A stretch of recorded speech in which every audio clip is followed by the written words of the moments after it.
Good morning.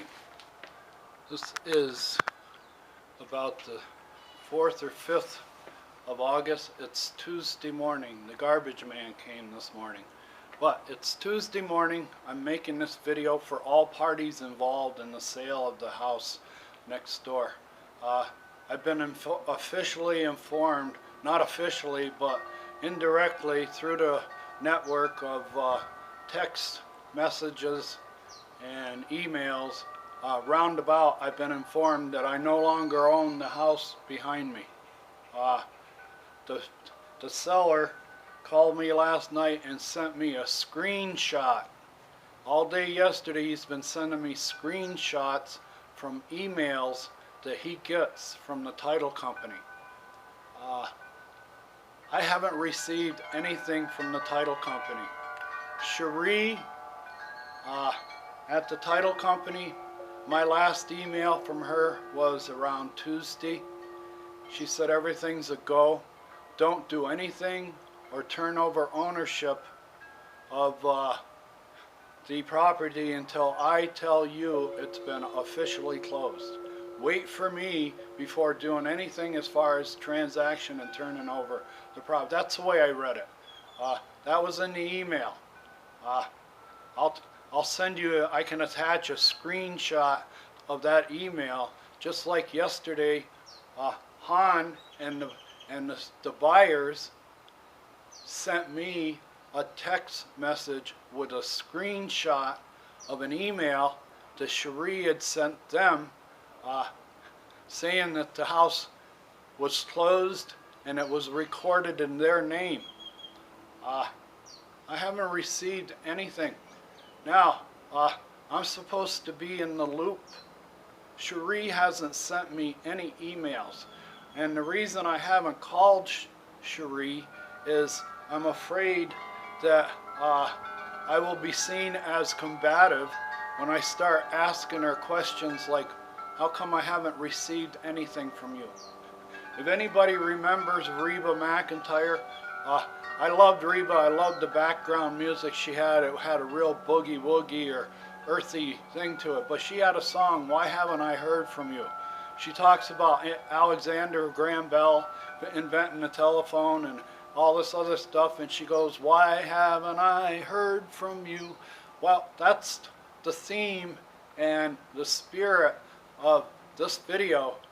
I'm getting screenshots of emails from the buyer telling me they own the house and they can come in, and then the buyer or the broker at the brokerage that brought the house actually called me last night and more or less said we can come in anytime if we have to, change the locks, do whatever we want. Yeah, but you've got a receipt.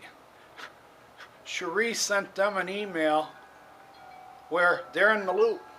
All the people that were part of this transaction are part of this first master email that she sent out about 2 weeks ago, of which I attached when I felt like there was some things in the transaction that I was surprised by. She was on vacation. The first thing she said that afternoon when we signed all the papers late in the afternoon, and I was worried more about beating traffic to get home to this side of town in Buckeye than sitting down and scrutinizing every page. I figured I'll get home, I'll look it over then. If there's anything wrong, we have almost a week till closing, we'll take care of it. But Cherie went on vacation for 4 days. And the next day, Dylan Torres sends me an email that the HOA has got a roadblock. There's a speed bump. I have to resolve an HOA late fee that was a bogus charge. Now, I haven't received anything from Cherie. This is to you, Han. Your problem is not with me. You have a receipt now in the form of an email telling with all the numbers saying that you're the registered owner, that it is closed. But my problem is, and my dilemma, and my point of view for my actions of not letting anybody in the house is, first I have an email from her that says do not turn over anything until you hear from me. and I haven't heard from her. But you have an email from her that she didn't include. I should have been part of that reply all, and I wasn't. And what's motivating this is sometime yesterday the house closed. It was recorded. You sent me that message that the house was recorded in your name around noontime yesterday. At 6 o'clock this morning I checked my bank account. There's no funds in my bank account. Until the funds go into my bank account, this transaction cannot be validated. You gave them, like you said last night, hon, you gave them your money. They have your money for this house. As far as you're concerned, they have your money. It's your house. It's recorded. The only problem is I don't have my money. My money, when I get that bank account and the money gets deposited in my account, it validates that the closing company, the title company did everything right. They got all the numbers right. Nobody made a mistake. It wasn't garbage in, garbage out like in the computer where they can say, oh, I don't know where those funds went.